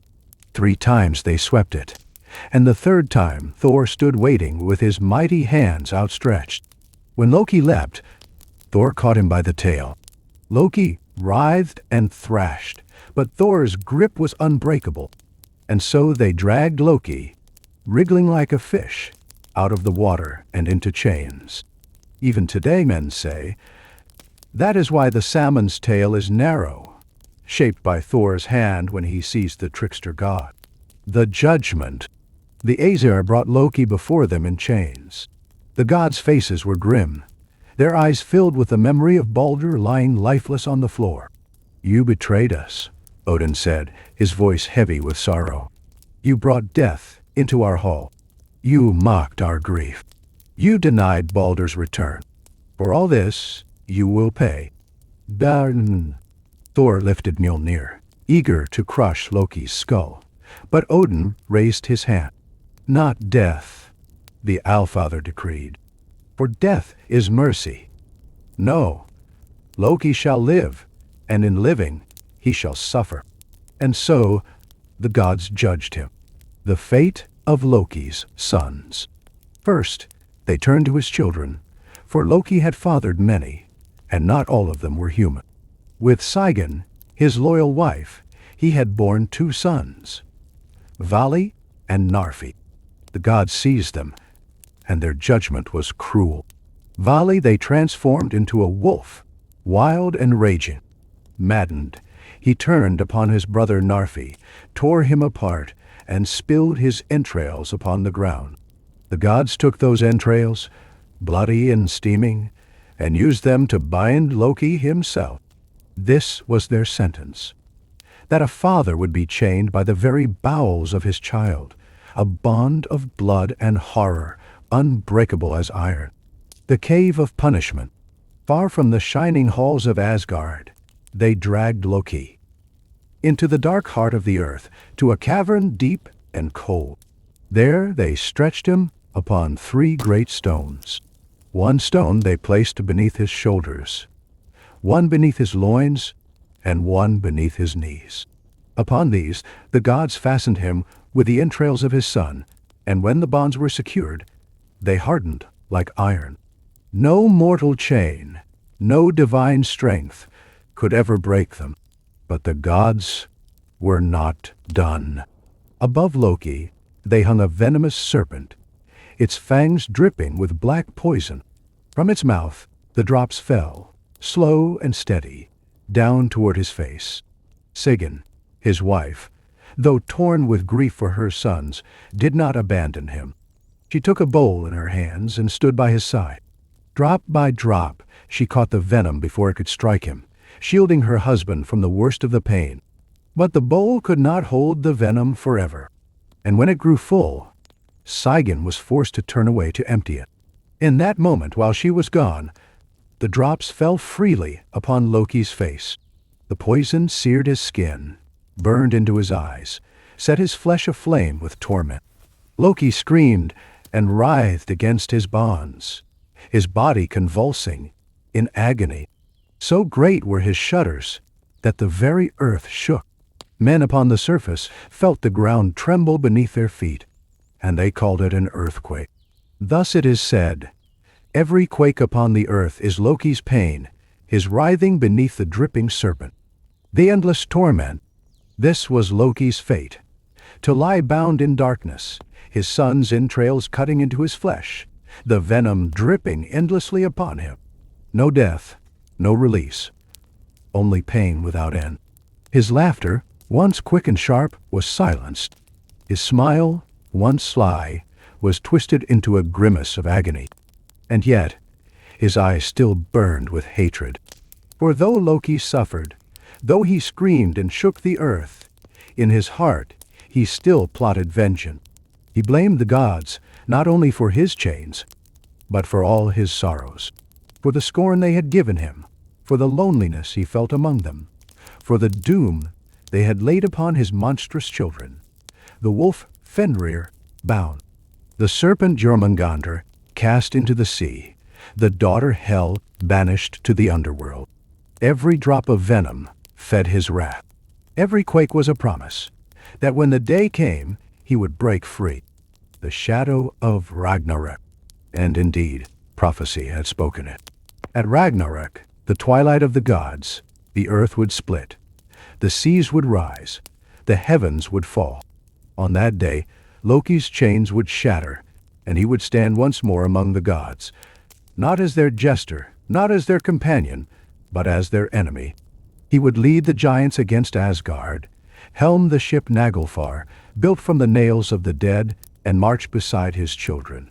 The wolf, the serpent, the queen of hell. And face to face with the gods who chained him, Loki would unleash all the fury born of venom and betrayal. But until that day, he lay bound. Until that day, the serpent dripped its poison.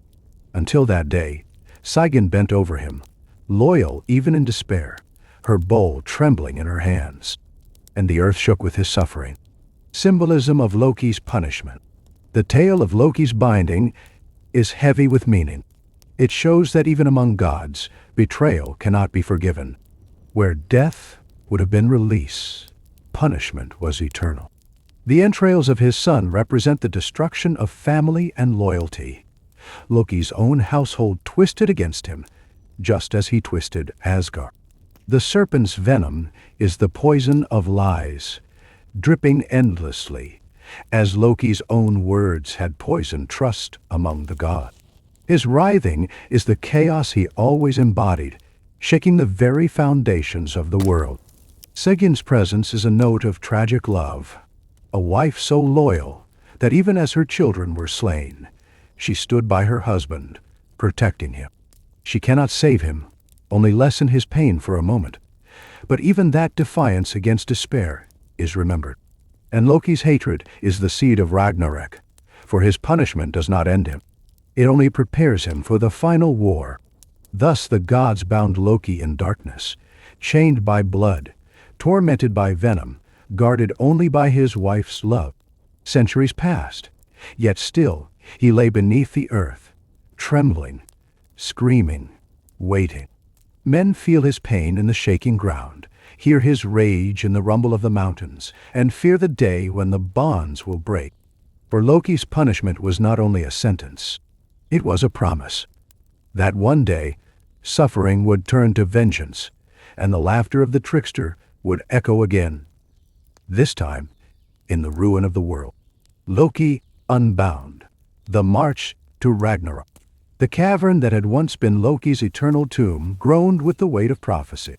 For uncountable ages he had writhed beneath the dripping venom of the serpent, bound to jagged stone with the entrails of his own son. The venom had seared his flesh, etched rivers of pain across his face, and carved mockery into every breath he had ever taken. Yet the end of the world was coming, and with it, the bonds that had once seemed eternal began to weaken. The entrails that pinned him hardened, cracked, and then split with a sound like breaking bone.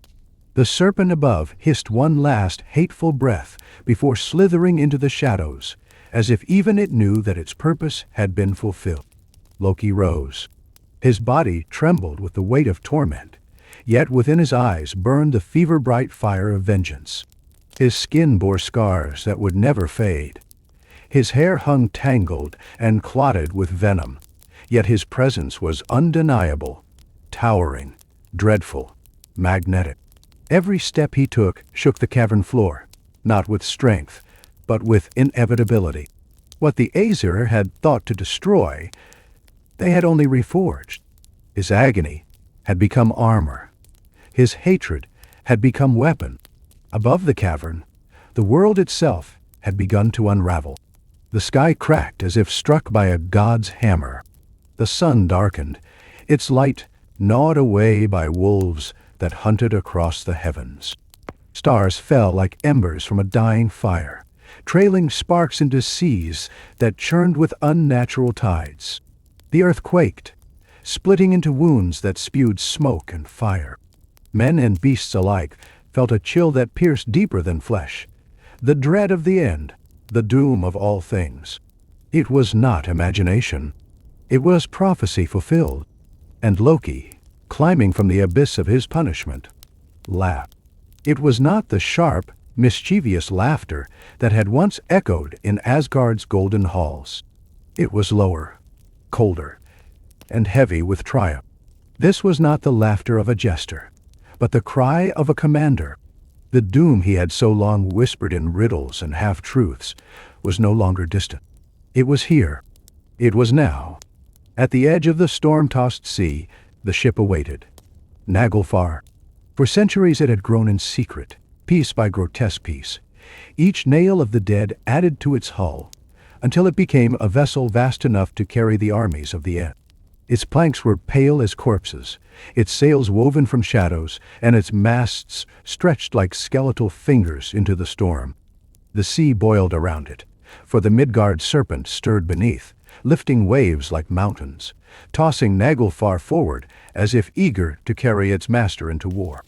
At its prow stood Loki, his cloak streaming in the tempest, his eyes sharp as the edge of doom itself. Behind him gathered the hosts of chaos.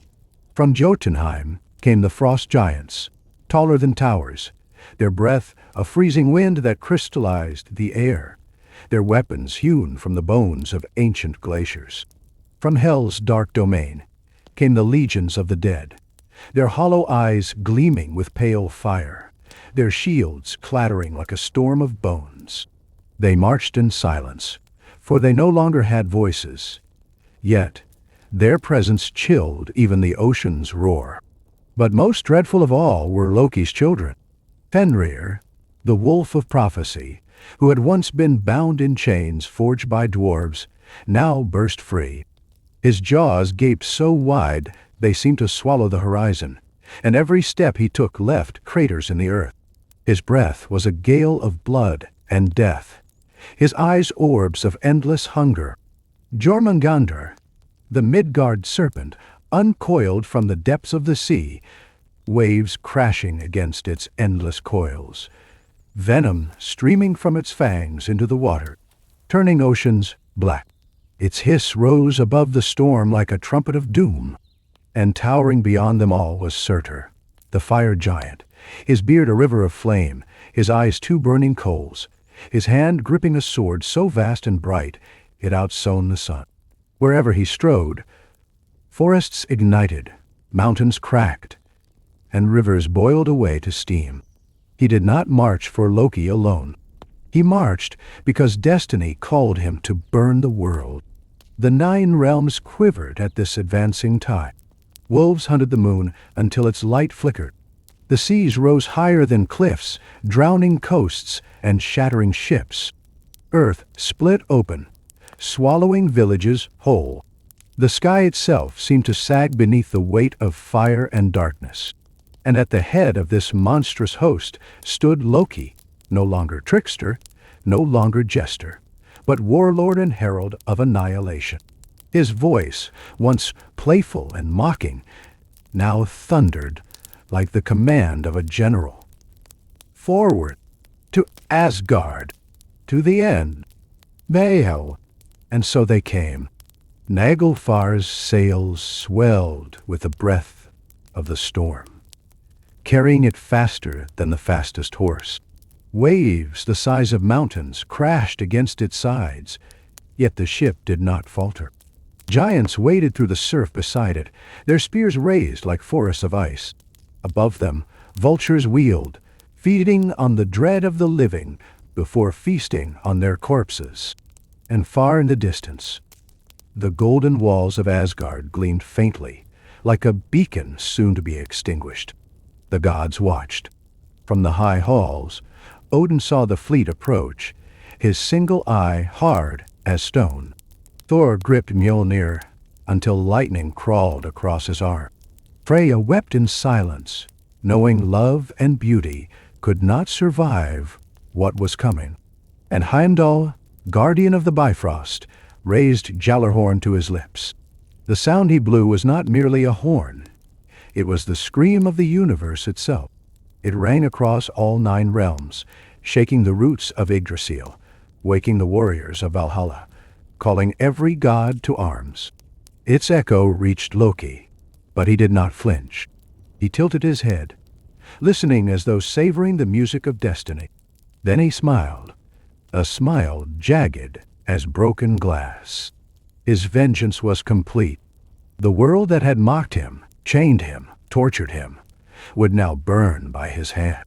And as the armies of chaos surged forward, Loki raised his arms and declared, "The end has come. Let the golden walls fall. Let the gods perish. Let the world be remade in fire and venom. I am Loki, and I lead Ragnarok." The fated duel. Loki and Heimdall. The battlefield of Ragnarok stretched wide as the 9 realms collapsed into ruin. Fire rained from the heavens in sheets, and the ground cracked open, vomiting rivers of molten stone. The air itself burned with the breath of giants and the venomous mists of Jormungandr, whose coils churned oceans into mountains of water. Above, wolves chased the last fragments of sun and moon, biting away what little light remained. Amid this chaos, gods and monsters clashed, their cries drowned by thunder and flame. Yet in the midst of the storm of blood and fire, there emerged a silence, a stillness in which destiny itself took shape. Loki, harbinger of ruin, strode across the battlefield, his cloak torn by wind, his face illuminated by the glow of Surtur's flaming sword. His dagger gleamed with cold intent, every step purposeful, every breath drawn like the hiss of a predator before the kill. His eyes searched, not for Odin, nor for Thor, nor for any other god. His fate was already written, and it led him to one opponent only. And there, at the rainbow's shattered edge, stood Heimdall, the guardian of the Bifrost, the watchman who saw all, who heard the grass grow and the wool on sheep's backs, who had sounded the Giallar horn and begun this final war. He was the sentinel incarnate, his armor gleaming faintly through the ash-dark sky, his blade steady in his hand. His gaze did not waver when it fell upon Loki, for he had always known. He had known the trickster would one day return, not as an ally, but as an enemy to be faced at the very end. The armies parted around them as if some primal force compelled all to witness. Even Fenrir's thunderous steps seemed distant. Even Thor's lightning strikes dim compared to the gravity of this moment. The duel between Loki and Heimdall was not one battle among many. It was the fulcrum of fate, the inevitable clash of chaos and vigilance, deception and truth. Their weapons met with a sound like a bell tolling the end of the world. Sparks burst in showers as steel ground against steel. Heimdall's strikes were precise, his every motion an embodiment of discipline, clarity, and foresight. Loki moved like a serpent, his dagger darting and weaving, his body twisting with deceptive grace. Each strike was a lie, each feint a snare, and yet everyone carried the force of fury sharpened by centuries of pain. They circled each other across the shattered stones, the ground trembling beneath their feet. Heimdall's face was grim, his expression one of duty fulfilled, yet sorrow lay beneath his unflinching gaze. Loki fought with a smile carved from venom and fire, his laughter spilling out between blows, not the laughter of mischief, but of madness, of a man who had waited too long for this moment to be denied. Heimdall struck high, his blade flashing like lightning. Loki twisted, his cloak trailing, his dagger grazing Heimdall's armor. He struck low, darted back, then lunged again, faster than mortal eyes could follow. Heimdall met every move with calm precision, his foresight piercing through illusions, his patience unshaken. Yet Loki's fury was endless, his hatred inexhaustible. The duel became not a clash of skill alone, but of essence. Heimdall, the eternal watcher, the unblinking eye of order. Loki, the eternal deceiver, the whisper of chaos in every heart. All around them, the world cracked and bled. Thor wrestled Jormungandr amid seas of venom. Odin charged against Fenrir, his spear Gungnir flashing like a comet. Surtur raised his flaming sword high, setting whole forests ablaze with each swing. But even these titanic struggles felt secondary. The cosmos itself seemed to hold its breath for Loki and Heimdall. At last, blood was drawn. Heimdall's sword carved across Loki's side, spilling crimson onto the stones. Loki hissed, staggering back, his grin faltering for the first time. But even as the pain burned, he lunged forward, his dagger slipping beneath Heimdall's guard, sinking deep into his chest. The end came not with a cry, but with silence. They locked eyes, each knowing what the other had accomplished. Heimdall had struck true. Loki's wound was mortal. Loki's dagger had pierced the heart of the Guardian. Heimdall too was undone. They swayed together, as if bound by fate's invisible thread, then collapsed, each into the other, their blood mingling on the shattered earth. Loki's final smile was faint, but unmistakable. Not of triumph, for he had gained no victory. Not of joy, for the world around him burned. But of grim satisfaction, for the prophecy was fulfilled. He had brought the end. He had dragged the gods into ruin with him. His vengeance, though it cost him his life, was complete. Heimdall's eyes closed slowly, his last breath measured, steady. He had watched until the very end, and in his final moment, he had fulfilled his duty. The watchman had seen the dawn of the world, and now bore witness to its dusk. Around them, chaos raged unchecked. Fenrir devoured Odin, only to be slain by Vidar's vengeance. Thor slew Jormungandr, but stumbled 9 steps before venom stole his life. Surtur's flaming sword fell, consuming the 9 realms in fire. But amid all this, Two figures lay side by side, their duel finished, their story ended. So perished Loki, the trickster, the betrayer, the harbinger. So perished Heimdall, the sentinel, the guardian, the hornblower. Their fates forever entwined, their deaths a single moment of balance amid infinite destruction. And as the flames of Surtur rose higher, washing the world in fire, even the memory of their struggle was swallowed. Only prophecy remained fulfilled. Only silence endured. The meaning and legacy of Loki. Among the pantheon of Norse gods, there is no figure more enigmatic, more divisive, and more paradoxical than Loki. He is neither wholly divine nor entirely monstrous. He stands at the margins of Asgard, walking in and out of the golden halls, sometimes welcomed as an ally, other times reviled as a traitor. To speak of Loki is to speak of contradiction itself. He is the spark of wit and invention that rescues the gods in their darkest hours. Yet he is also the venomous whisper that undermines their bonds and hastens their doom.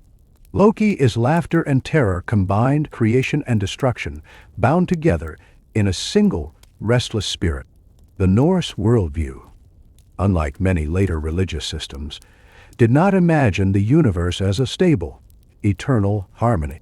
Instead, it saw existence as a ceaseless struggle between forces of order and forces of chaos.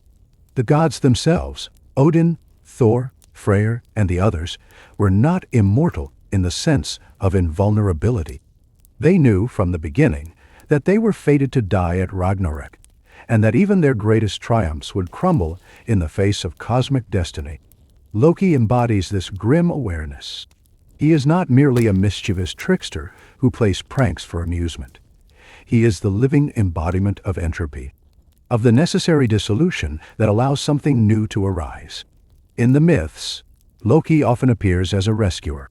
When the gods are bound by contracts, trapped by enemies, or threatened with loss, it is Loki who schemes his way to their deliverance. Without Loki's cunning, the walls of Asgard would never have been built. Without his intervention, Thor would not have recovered his stolen hammer. Without his quick tongue and sly plots, the Aesir might have faced defeat many times before the prophesied end. Loki creates opportunities where brute strength or wisdom alone cannot prevail. In this sense, he is the patron of imagination, the champion of problem-solving, the one who ensures that the cosmos does not become stagnant. And yet, every gift he offers carries a hidden blade. His cleverness has a price. His rescues plant the seeds of disaster, and his inventions turn inward, gnawing at the very foundations of the god's security. The horse Sleipnir, whom he bore in the shape of a mare, became Odin's most prized steed, a gift of incredible power. But the circumstance of Sleipnir's birth was born from deceit and the exploitation of a giant's labor. The mistletoe spear that killed Balder was forged not in hatred of Balder alone, but in Loki's delight at exposing the fragility of the god's sense of invulnerability. In Loki's hands, joy and grief are indistinguishable. They are threads of the same fabric. Here lies the deeper philosophy. Loki teaches that chaos is not merely an external enemy to be crushed. It is intrinsic to life itself. Without unpredictability, there is no growth. Without dissolution, there is no rebirth. The death of Balder, as horrifying as it is, also sets in motion the chain of events that culminates in Ragnarok, a cataclysm that does not simply annihilate, but also clears the way for renewal. After the flames have consumed the world, a new earth rises, green and fertile, where survivors will begin again. Loki, then, is not just the betrayer of the gods. He is their midwife into a future beyond themselves. His treachery forces the cycle of death and rebirth that defines the Norse conception of existence. The ancient Norse did not look upon the cosmos with naive optimism. They lived in a harsh landscape, where winters could starve entire villages, where storms at sea could swallow ships without warning, and where war was a constant reality. In such a world, the figure of Loki resonated deeply.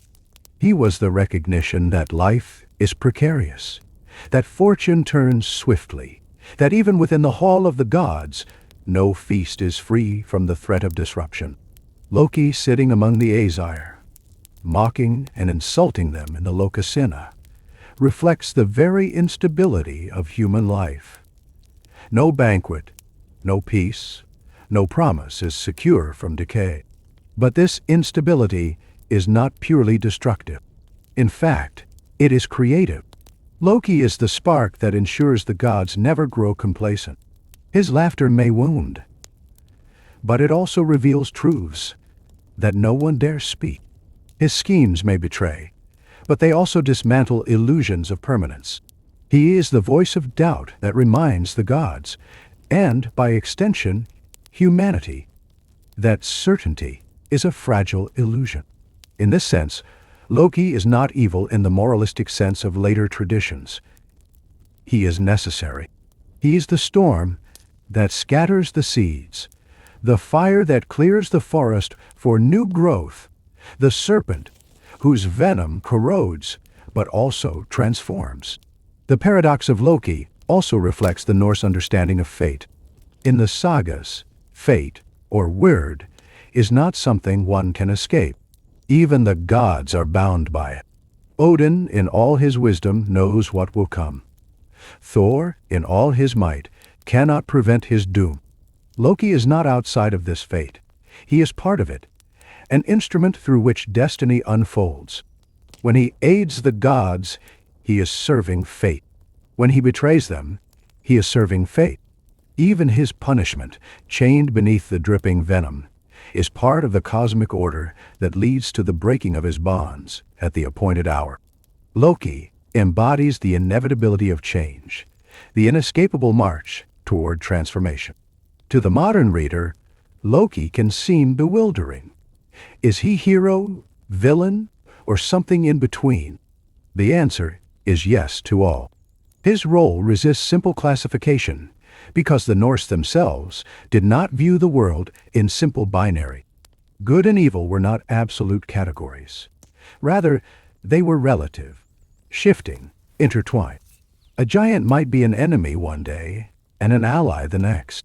A god might show wisdom in one tale and folly in another. Loki personifies this moral complexity. He is ambiguous because life itself is ambiguous. His story warns us that to seek clarity where there is only flux is to misunderstand the nature of existence. Ultimately, Loki's meaning in Norse mythology is twofold. First, he is the necessary chaos that ensures the dynamism of the cosmos.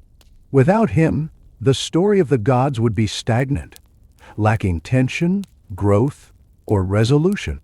Second, he is the reminder of mortality and impermanence. In his betrayal and his punishment, we see the truth that nothing lasts forever, that all bonds can be broken, that even the highest halls can fall. But in his final unleashing at Ragnarok, we see also that endings are beginnings in disguise, that destruction clears the path for renewal. Thus, Loki is not simply a villain, nor simply a trickster. He is the pulse of life's uncertainty, the double-edged sword of creativity and ruin, the embodiment of the Norse conviction that only through chaos can there be rebirth. In every mocking word, in every cruel jest, in every act of cunning, he is the shadow that makes the light of the gods shine brighter, and the flame that consumes them, so that a new dawn may arise. In every mocking word, in every cruel jest, in every act of cunning, he is the shadow that makes the light of the gods shine brighter. The meaning and legacy of Loki. If the myths of the Norse had remained only in the cold manuscripts of Iceland, Loki might have been remembered as a curious footnote, a troublesome deity with a few striking tales. But Loki is far more enduring than that. Across centuries, he has leapt from ancient sagas into the veins of modern imagination, reshaped and reborn in literature, art, film, and gaming. Few mythological figures have enjoyed such a vivid afterlife, and fewer still embody the paradoxes of the human condition as thoroughly as Loki. In modern culture, Loki has become a symbol of rebellion, intelligence, and ambiguity.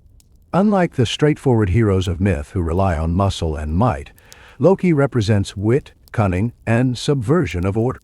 In an age where audiences are less interested in flawless heroes and more fascinated by complex, morally gray characters, Loki fits seamlessly. He's the trickster reinterpreted as an antihero, a villain with charisma, a character whose betrayals and schemes mask deeper questions about identity, freedom, and power. Perhaps the most influential reimagining of Loki in recent decades comes from Marvel Comics and the Marvel Cinematic Universe. In these retellings, Loki shifts from a peripheral Norse figure to a central player in a sprawling saga of superheroes and gods. Portrayed most memorably by Tom Hiddleston, Marvel's Loki retains the mythological cunning and treachery, but is given new layers: sibling rivalry with Thor, yearning for acceptance, resentment at being overshadowed, and a restless search for identity. This Loki is mischievous, yes, but also vulnerable, capable of growth, regret, and even love.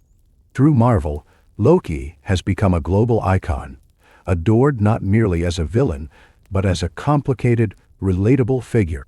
Fans cheer for his schemes as much as they fear his betrayals, because beneath the theatrics lies something profoundly human: the desire to be seen, to belong, and to carve out one's destiny against all odds. But Marvel is only one lens through which Loki thrives. In literature, he appears again and again as a trickster archetype. Writers fascinated by chaos, disruption, and the unsettling of order draw upon Loki's mythic resonance. Neil Gaiman's American Gods echoes Loki's spirit through the character of Mr. World, a manipulative figure who thrives in deception. In Gaiman's Norse mythology, Loki is presented closer to his original saga self, simultaneously humorous and horrifying, his actions driving the tales forward toward inevitable tragedy. Fantasy authors, role-playing designers, and poets alike continue to return to Loki because he is inexhaustible, a character who embodies contradiction, and therefore can be reshaped to fit any story. In the realm of video games, Loki's influence is unmistakable. From the God of War franchise, where Loki is reimagined through the character of Atreus, to countless role-playing games where trickster archetypes manipulate fate, his essence lingers. Games thrive on conflict, choice, and consequence. Exactly the terrain Loki dominates. As a figure who destabilizes order and invites chaos, Loki becomes a natural fit for interactive storytelling, where players must constantly adapt to shifting circumstances. He is both adversary and inspiration, a reminder that strategy can defeat strength, that cleverness can reshape destiny.